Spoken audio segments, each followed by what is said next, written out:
So, after a whole lot of work, probably like 80 hours, this piece of furniture is finally finished.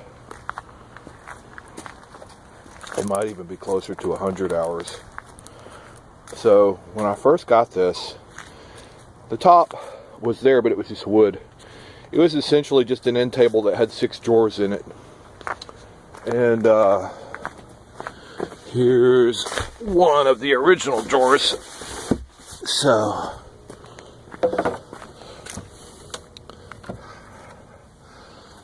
it had, oh, they're falling apart. It had 6 of these. So 1, 2, 3, 4, 5, 6. And that gives you like some idea of the condition that it was in when I first found it. And so this piece of furniture was in a child's bedroom. So I don't know if you can see the gouges, the deep gouges in the wood where I guess kid just destroyed it. So that discoloration in the wood, you can see it really well right there. So that was caused by a magic marker. There was no getting that out. That's after being stripped, hit with acetone, and then sanded with 3 different grits of sandpaper. So here, but more of the same magic marker. I think it just adds character to this piece. So I started out with an empty shell. So I first built this centerpiece. Then I built 6 drawers, all of which are removable. They're just made from plywood. This is pine. The doors, the picture frame doors, they're doweled. And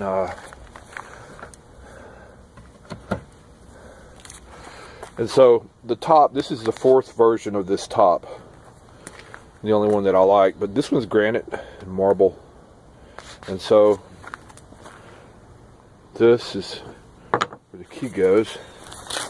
I don't have that key on me. Anyway, go get that key. So the first version of the top, it just the marble that I used was old, and it was a lot thinner and a lot lighter weight, which was good, but it was dull. And once I saw it with the wood, I just hated the way it clashed color-wise. So I'm not happy that this lid weighs 50 pounds, which it does. It's heavy as hell, but it works. There it is. The soft close. So everything you see here I fabricated. I ripped these boards on the bandsaw. This is the original top, which was screwed on. This piece I ripped on the bandsaw. It raised the depth of this secret compartment by 1.5 inches. This is original, so I put this piece in, screwed this on top. And you have to be really careful when you close this because of the weight of this lid. This thing will smash your finger like it's being smashed by a hammer. And if it was like the wrong situation, it could break your hand or your fingers easily. So you just have to open and close it real carefully. Kiki! Kiki! Hey, baby. But I think it's beautiful. That paint color is called copper. I got it out of the discount bin at Ace. I had to order the gas cartridges off of Amazon. Kiki! And they're rated to lift 33 pounds each. And they're working so far. Getting them placed properly was really fidgety and gadgety, and took a lot of tweaking.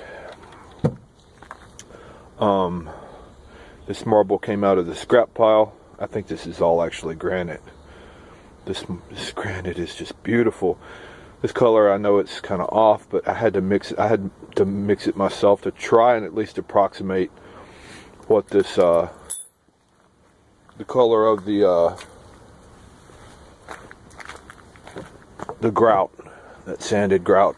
So that's what it looks like. I mean, I wanted it to be a lot more concealed, but given what I knew at the time, I didn't get it as good as I wanted it to be. So like, I had to fabricate these joints, because I couldn't do it with grout, because then the piece wouldn't come out. So I had to fabricate this out of clay, which I did, and then I painted over the top of it. But then I realized with wear, paint's going to come off just like that, which is not good. But it's not going to be pulled in and pulled out and put back in constantly. So I think it'll last a long time. But if I were to go back and do this again, I would use what's called low heat thermoplastic. It's this plastic that you can mold with the heat gun, and I could do these shapes like this and then paint them, but I wouldn't have to worry about them ever like breaking or scuffing. Yesterday I pulled this out, set it right there, unlocked it, lifted it. Of course, it slid right off the back, broke in half. Had to put it back together with epoxy. But this granite is just gorgeous. This one is called Athena. I don't know if you can see how beautiful it is. Kind of hard to see with the light shining. But this is actually my favorite, with these iron oxide undertones, reds, browns. This piece right here is my favorite, and this one. So this is the secret compartment. Gun storage cabinet that I made for a friend. I am quite proud of it, if I do say so myself. The only way I was able to give this away is like knowing that I was making it for someone else from the very beginning, because it stopped me from having furniture envy. Because if you think about how much time I have in this, like 100 hours, that's like with the way the pay rate that I generally get, that means this piece is worth like $1,400. But you know, it's worth what you're able to get for it ultimately.